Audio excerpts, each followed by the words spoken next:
This next section we're going to go through substrates, all the do's and don'ts, and how to get Jemiclad on the wall. We're going to go through mixing and spreading Jemifix to Jemiclad.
One of the most important parts of the preparation is making sure the substrate is okay to adhere to. By checking the substrate with a straight edge, you'd say this is on the borderline to go on. You'll get a very mediocre job, and you don't really want to be bullied into going onto this substrate. To get over the problem here, you really want to push the main contractor into studding out, drywalling, or maybe plastering the substrate on. Yeah. Even though we've purpose-built this stud work wall here just for the installation video, we still need to make sure all heads of screws are nice and flush to the board and any joints need to be taped and jointed.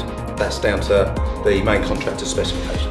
Even though the substrates here are totally different to each other, we can still adhere with Jemifix onto any substrate as long as it is in good condition, it's dry, it's dust free.